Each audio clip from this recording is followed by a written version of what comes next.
नमस्कार विद्यार्थी मित्रांनो, मागील व्हिडिओमध्ये आपण जाता जाता प्रश्न विचारलेला की 1857च्या उठावाचं प्रतीक म्हणून काय वापरलेलं.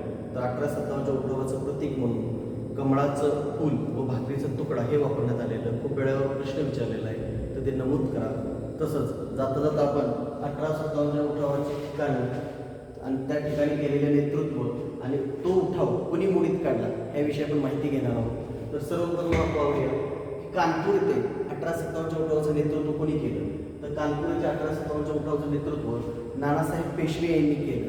नानासाहेब पेशवे हे दुसरे बाजीराव पेशवे यांचे दत्तक पुत्र होते आणि दत्तक वारसा नामंजूर झाल्यामुळे त्यांनी कानपूर येथे 1857च्या उठावात भाग घेतला. नानासाहेब पेशवेंचे सेनापती म्हणून आपणास प्रश्न येतो कोण, तर नानासाहेब पेशवेंचे सेनापती तात्या टोपे होते. कानपूर येथील नानासाहेब पेशवेचा उठाव कोणी मोडीत काढला, तर कॅम्पेबल या इंग्रज अधिकाऱ्याने मोडीत काढला. आणि 1857च्या उठावानंतर नानासाहेब पेशवेंचं काय झालं, तर 1857च्या उठावानंतर नानासाहेब पेशवे हे नेपाळला पळून गेले किंवा नेपाळला त्यांनी पलायन केलं. ठीक आहे. नंतर झाशी येथे 1857च्या उठावाचं नेतृत्व कोणी केलं, तर झाशी येथे राणी लक्ष्मीबाई यांनी 1857च्या उठावाचं नेतृत्व केलं. राणी लक्ष्मीबाई यांनी झाशी व ग्वाल्हेर या दोन ठिकाणी 1857च्या उठावाचं नेतृत्व केलेलं. झाशी येथील राणी लक्ष्मीबाईंचा उठाव मेजर ह्युरोज यांनी मोडीत काढला.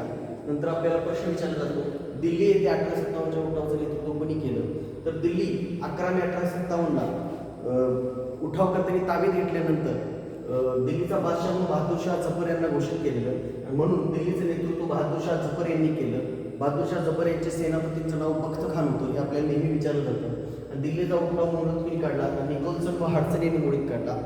1857च्या उठावानंतर आपल्याला प्रश्न येतो की बहादूरशाह जफर यांचं काय झालं. तर 1857च्या उठावानंतर बहादूरशाह यांना कैद करून ब्रिटिशांनी त्यांना म्यानमार म्हणजे त्या काळचा ब्रह्मदेश इथे रंगूनच्या तुरुंगात पाठवण्यात आलं.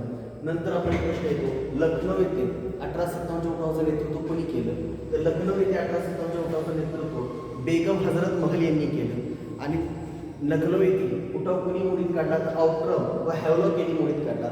1857च्या उठावानंतर बेगम हजरत महल यांनी सुद्धा नेपाळ इथं पलायन केलेलं आहे. आणि शेवटी आपल्याला विचारलं जातं की जगदीशपूर इथे 1857च्या उठावाचं नेतृत्व कोणी केलं, तर तुम्ही आम्हाला कमेंट करून सांगा 1857च्या उठावात जगदीशपूर इथं 1857च्या उठावाचं नेतृत्व कोणी केलं.